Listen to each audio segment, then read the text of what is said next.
Salut les amis, j'espère que vous allez bien. On se retrouve pour une nouvelle vidéo sur l'univers de Dragon Ball, un petit peu différente de d'habitude, je vous le cache pas, puisque aujourd'hui on va parler Bubblegum, on va parler Majin Buu. Comme vous pouvez le voir, il est juste à côté de moi, ce petit Kid Buu.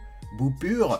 Et aujourd'hui on va parler de forme inédite absorbée de Buu. Et d'ailleurs il n'y a pas si longtemps j'avais vu que le débat avait été relancé sur qui est le plus fort entre Buuan et Kid Buu. Donc n'hésitez pas à me dire en commentaire votre avis sur le sujet. J'avais fait un petit short là-dessus. Pour moi Buuan est largement supérieur. Mais bon, aujourd'hui j'ai envie de vous présenter un artiste qui s'est amusé à créer donc des absorptions de Buu par rapport à d'autres personnages de Dragon Ball.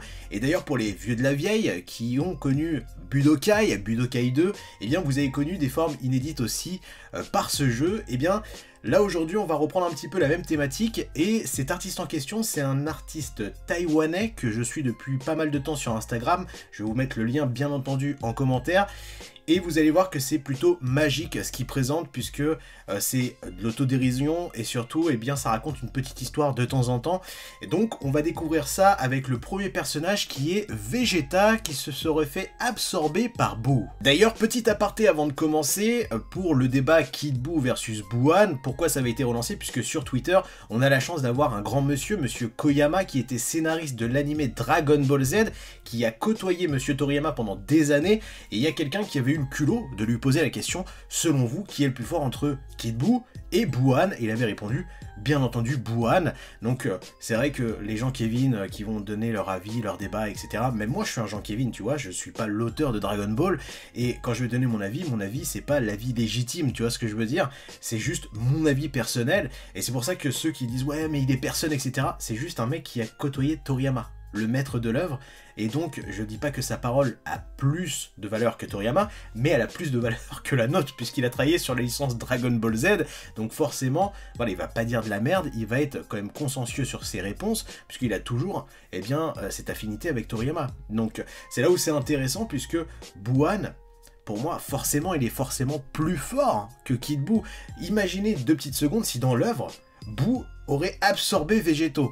Vous auriez eu le même débat, Buu Végétaux moins fort que Kid Buu? Mais c'est quoi ce délire? Enfin bref, c'est pas le sujet, on va s'attarder au dessin inédit fait par Swan Diamond. Donc bien entendu, allez checker son travail et allez vous abonner puisque c'est des pépites. Et pour les grossophobes, vous allez être en PLS puisqu'il y a des autodérisions de personnages là-dedans qui sont plutôt cool, mais il y a aussi des dessins assez badass.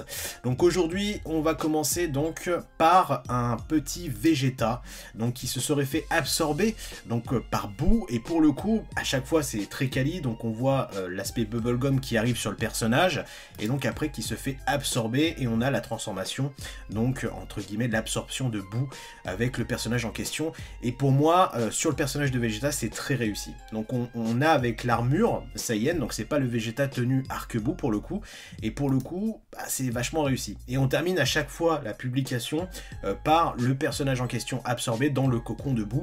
Et donc pour Vegeta, ça marche très bien et c'est très stylé, avec un deuxième personnage qu'il a fait, donc c'est Freezer, et pour le personnage de Freezer, c'est aussi très bien fait. Donc on a Freezer qui allait lancer un rayon de la mort, qui se fait absorber par la petite boule de chewing-gum, et donc on a la transformation en question qui fait penser d'ailleurs un petit peu à l'absorption qui était disponible dans Budokai 2 avec donc Freezer qui s'était fait absorber par Buu, et c'est très très bien fait. Et d'ailleurs c'est la forme 100% qui a été sélectionnée, et comme à chaque fois on termine par le cocon, donc avec Freezer dans le cocon de Buu. Pour le troisième personnage dessiné par Swan Diamond, c'est un personnage que j'adore dans les licences Dragon Ball Z et Dragon Ball Super. C'est le personnage de Yamcha. D'ailleurs, dites-moi en commentaire si vous seriez pour une partie 2, voire partie 3 des absorptions de Buu, puisqu'il publie un dessin par jour, et je pense qu'il n'a pas encore fini sur ce délire-là.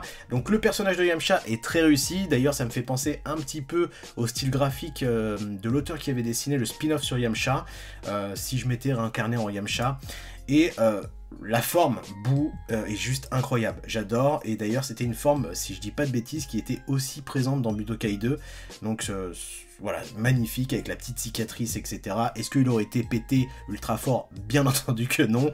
Et on termine avec le cocon avec Yamcha qui dort paisiblement dans le corps de Buu. Le personnage suivant est un personnage qui est kiffé par la communauté Dragon Ball puisqu'il est le fils du prince des Saiyans, c'est Trunks. Et ce personnage de Trunks, très bien réalisé également, eh bien sa forme absorbée par Boo est juste incroyable avec l'épée. J'adore ce dessin, je le kiffe de ouf, et surtout qu'on termine donc pas avec le cocon de l'absorption cette fois-ci, mais avec un Mirai Gohan qui se pointe devant cette absorption de Boo, et avec forcément ce Boo qui est un petit peu chagriné de voir Mirai Gohan, puisque forcément quand Boo absorbe les personnages, il a un petit peu d'émotion, etc. Ça, vous le savez. Donc on continue avec le personnage suivant, qui est un personnage que j'adore et qui n'est pas assez exploité pour moi dans la licence Dragon Ball, qui est le personnage de Tenshinhan, qui est juste incroyable comme personnage. Donc le dessin est juste magnifique au niveau de l'absorption, comme d'habitude avec ce petit bubblegum, et la forme est juste incroyable. Donc là, on a un Majin Buu absorbé Tenshinhan qui va utiliser la capacité de Tenshinhan d'avoir plusieurs bras. Cette illustration pour moi est celle que je préfère pour l'instant, elle est juste incroyable. Je sais pas ce que vous en pensez, dites-moi vos avis en commentaire. Et on termine avec le cocon de Tenshinhan. On continue avec la prochaine absorption qui est le personnage de Hercule Satan qui se serait fait absorber par le personnage de Super Buu. Donc on a l'aspect bubblegum, puis l'aspect hop, ça essaye de l'absorber, et au final, ça ne marche pas. Et j'avais déjà vu le dessin, donc je peux pas vous faire genre, oh, je suis choqué, mais j'avais kiffé l'idée, puisque on a Gros Boo à l'intérieur qui va dire Satan, et qui interdit donc Super Boo de l'absorber. Donc ce dessin est plutôt bien réfléchi, et j'ai kiffé l'idée. Le personnage suivant est le père de Kakaroto, Bardock, Badak, Badaku. Barduc, voilà, il a plein d'appellations avec son armure DBS, donc redessinée par Toriyama dans le spin-off Jaco, le patrouilleur galactique. Donc la forme finale est magique, je l'aime bien, même si t'as l'impression que l'armure des Saiyans est bien trop courte pour le personnage de Boo, ça lui fait dépasser le nombril, entre guillemets, donc ça lui fait un croc-top, hein, pour ceux qui connaissent un petit peu la mode féminine. Mais le dessin est badass avec la petite cicatrice sur la joue, j'aime et j'aime. Le personnage suivant m'a un petit peu étonné quand il l'a dessiné, puisque on n'est pas dans l'univers de Dragon Ball, mais dans l'univers de Demon Slayer. Bien entendu, vous avez capté, c'est le personnage de Rengoku, un personnage ultra kiffé par la fanbase de Kimetsu no Yaiba, Demon Slayer. D'ailleurs, tout à l'heure, je vais voir le film au cinéma en route vers le village des forgerons, et je pense que je vais kiffer ma race. Et cette absorption, même si elle ne fait pas partie réellement de l'univers de Dragon Ball, est très bien réussie. En fait, c'est là où tu vois que tant que tu es un dessinateur talentueux et des bonnes idées, ça marche à chaque fois. Cette absorption de Boo avec les flammes, le katana, etc. est juste incroyable. Je sais pas ce que vous en pensez, mais j'adore. Et on termine avec un petit truc d'humour à la fin avec Akaza qui fait Majin Buu, démon. Donc c'est plutôt cool. Et on va terminer avec la dernière des scènes d'absorption à ce jour par Swan Diamond, qui est le personnage de Black Goku rosé. Donc on est sur un full bubblegum, un full malabar rose, et donc on a comme date donc le dessin de l'absorption avec la petite bouillasse, et on termine avec la forme où on a un Majin Buu en tenue de black avec la petite Potara à l'oreille et avec la faux de Ki en rose, et ce dessin est juste sublime. Franchement, j'adore. Donc s'il y a une partie 2, et je pense réellement qu'il y en aura une puisqu'il n'a pas terminé avec les absorptions, si vous êtes chaud, dites-moi ça en commentaire. Enfin voilà pour l'instant tous les dessins sur les absorptions de Majin Buu dessinés par Swan Diamond. Donc si vous avez d'autres idées de personnages à se faire absorber par Buu, n'hésitez pas à me le dire en commentaire. Pourquoi? Puisque je vais partager cette vidéo à l'auteur, à l'artiste, à Swan Diamond, pour lui montrer qu'en France on a fait une petite réaction live sur ses dessins et il adore les partages, etc. Donc n'hésitez pas surtout à vous abonner à sa page Instagram, puisqu'il est vraiment très talentueux et il n'y a pas que ça comme dessin, sincèrement c'est juste incroyable. N'hésitez pas à liker, à partager, à vous abonner à la chaîne YouTube. Je vous fais des bisous un peu partout et ciao!